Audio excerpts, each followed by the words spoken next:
Untuk kamu yang masih dalam perjalanan menuju kasur, atau kamu yang sudah ada di atas kasur, gue Dera dari podcast Teman Tidur, dengan segudang cerita yang mengantarkan kamu ke dunia mimpi.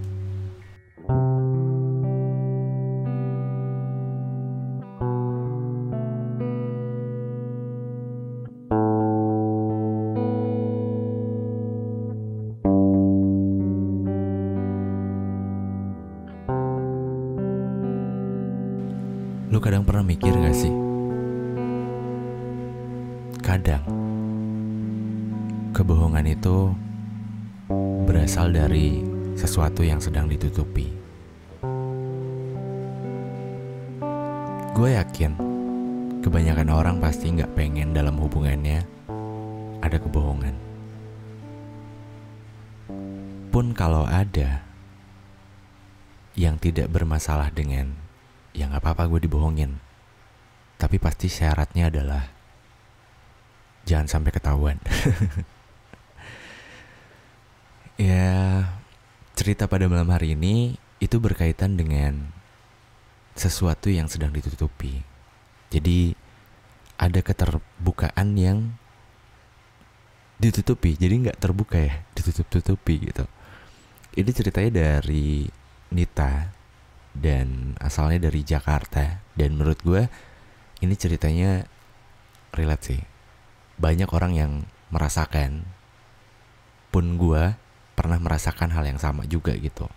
Dan setelah kejadian itu ya gue berusaha untuk tidak ada yang ditutupi oleh pasangan gue, dan gue mencoba untuk terbuka itu gitu.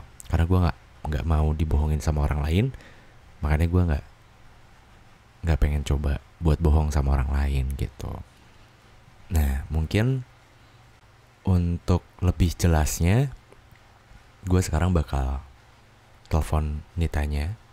Dan sebenarnya tadi gue udah brainstorming sebentar tentang sesuatu yang bakal diceritainnya. Maksudnya make sure lagi gitu dengan apa yang dikirimin di email dan yang bakal diceritain pada malam hari ini. Gue langsung telepon Nitanya.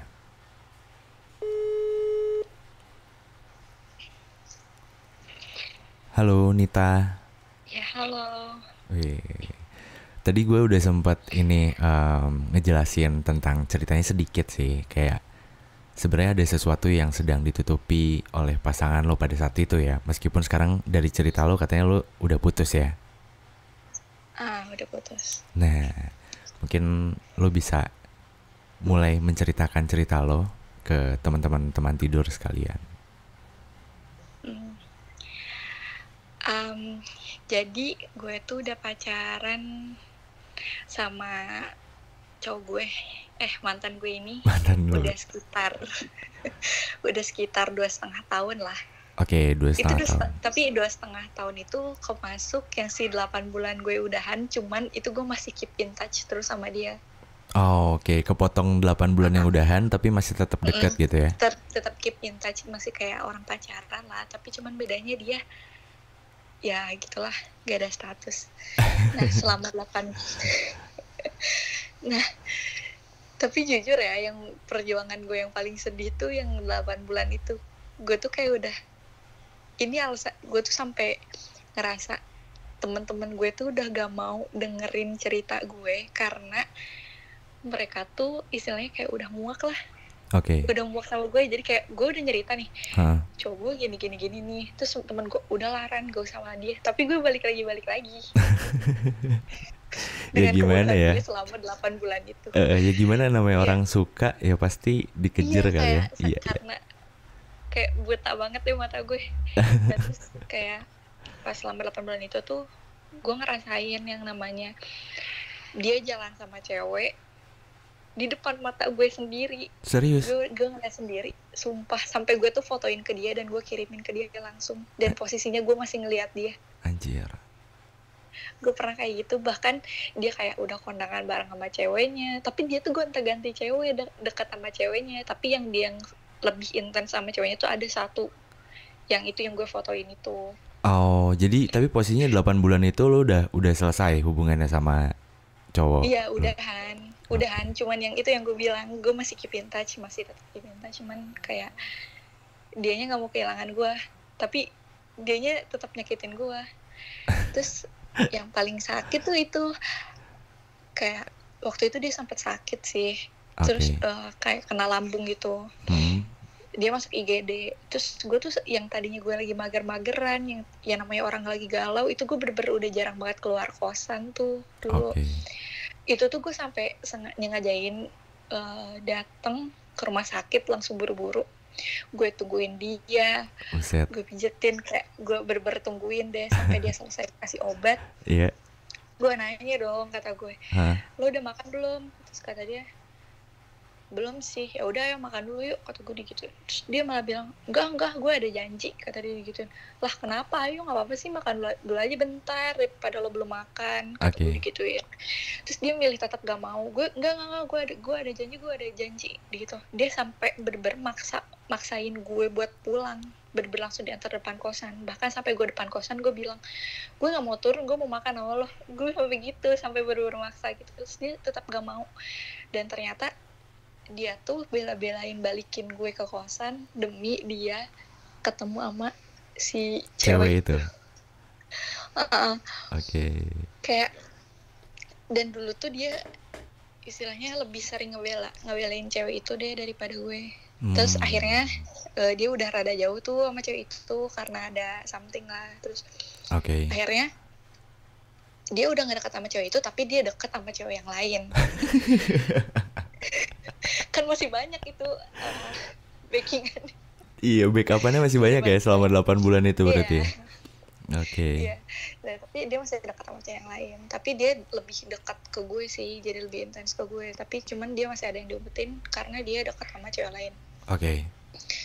Dan waktu itu tuh kayak gue ngerasa capek, kayak gue tuh ini sama lo, gue tuh nggak balikan sama lo, tapi gue tuh kayak gue nggak bisa kemana-mana, gue nggak bisa nyari cowok lain karena gue sama lo, tapi lo sendiri dekat sama cewek lain. Sampai gue tuh nanya, lo mau nggak sih balikan sama gue daripada harus kayak gini terus? Dan itu tuh gue sering banget ngajak balikan ke dia, sampai ya ampun udah puluhan kali ya gue balikan ke dia, dan jawabannya sama, dia selalu nolak gue. Dengan kayak, gimana ngomongnya? Enggak, gue nggak bisa pacaran lagi, kata dia gitu. Gue lagi trauma sekarang. Gue sampai bingung, perasaan gue yang disakitin, kenapa lo yang trauma? Dia bilang kayak gitu. Terus kata dia, gue trauma gini, gue lagi nggak mau ada status gini.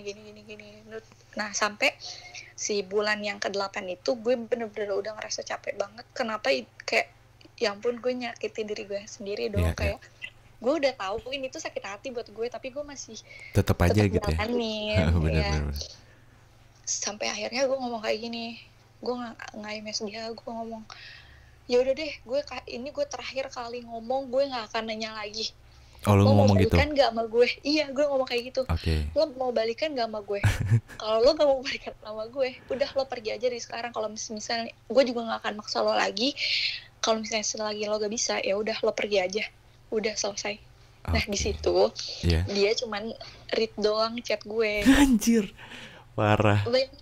Lo kalau misalnya jadi gue, lo masih mikirnya, oh berarti pilihan dia cabut dong. Iya gak sih? Iya. Dia masih mikirnya gitu. Nah, terus beberapa hari kemudian temen gue tuh ngajak gue nongkrong lah. Terus gue nongkrong di suatu tempat Jakarta. Terus gue bawa temen gue juga, cewek satu. Nah, si temen gue tuh followan sama si mantan gue ini. Terus dia bikin snapgram kalau dia lagi sama gue gini. Nah, terus si cowok gue tuh langsung bener-bener dari rumahnya langsung nyusulin gue ke Jakarta, langsung nyari-nyari gue. Akhirnya ketemu, terus dia motoin gue, asik banget ya sama temennya. Anjir. Gue langsung nyari titik itu foto dari mana. Gue tadinya mikirnya kayak, wah kayaknya ada yang ngaduin nih, karena rumah dia beda kota sama gue. Nah, terus gue, oh kayaknya ada nyepuin nih di gue kayak gitu. Gue jadi cepu ya. Iya, pas gue cari dari sudut fotonya itu, ternyata ada orangnya, emang dia bener-bener datang. Terus gue langsung kan, keadaan bener-bener kesel banget. Kata gue, terus lo ngapain sih kesini lagi gini. Terus gue, nggak apa-apa, gue mau lihat lo kenapa gini. Terus gue itu bener-bener berantem deh itu di depan pintu, gue berantem sama dia sampai akhir dia tuh karena gue kesel, terus gue mau cabut. Gue tahu sih niat dia tuh maksudnya narik tangan gue. Oke. Cuman yang ketarik tuh bukan tangan gue, Oke. malah baju gue. Jadi kayak langsung kayak orang ngejak berantem gimana sih? Kayak orang bener-bener berantem kayak gitu. Terus kayak aku kan makin marah kan, gue dorong dia, terus dia langsung tuh tembang tuh sama gue, terus akhirnya dipisahin sama si satpamnya. Terus udah tuh gue balik cabut ke meja gue bareng teman-teman gue, terus temen gue sampai bilang, aduh Nit, lo kenapa sih harus berantem di sini? Sumpah gue malu banget gitu. Gue juga pertama kali lo berantem kayak gini di tempat umum ya. Langsung jadi awkward banget gue sama teman-teman gue tuh, karena si mantan gue itu tuh dia tetap masuk ke tempat itu, cuman beda meja. Oh. Jadi dia kayak mantau gue lah. Dan teman-teman gue tahu kalau si mantan gue mantau gue. Dan di situ posisinya temen gue tuh cowok. Oke. Dia takut dong. Dia kayak ngerasa, aduh, dia sampai dia udah teleponan nama gue dan dia ngechat gue lewat WhatsApp. Aduh Ran, gue nggak enak. Itu dia kalau dia bilangnya cowok gue kan kayak, Nit, cowok lu masih ada tuh dekat kasir gitu. Oh, jadi dia nggak balik si cowok itu? Nggak balik. Oh. Dia tetap nungguin gue. Sampai gue tuh udah bener-bener kayak, tuh kenapa sih harus kayak gini? Maksud gue tuh kayak gue nggak enak sama teman-teman gue juga dong. Terus akhirnya gue udah mau balik, udah cabut yuk, gue bilang kayak gitu kan. Terus gue pas mau cabut, buruan cabut, keburu gue ketemu sama dia. Gue males lagi kalau misalnya ntar papasan sama dia harus berantem lagi sama gue digituin. Udah tuh gue balik ke kosan. Gue balik ke kosan, gue udah nyampe kosan, itu udah malam banget. Terus si mantan gue marah dong sama gue. Marah? Iya, dia marah ngechat gue. Lo tuh gak ada ngehargain gue ya. Gue tuh jauh-jauh datang kesini buat nemuin lo, dan lo malah pergi tanpa ada babi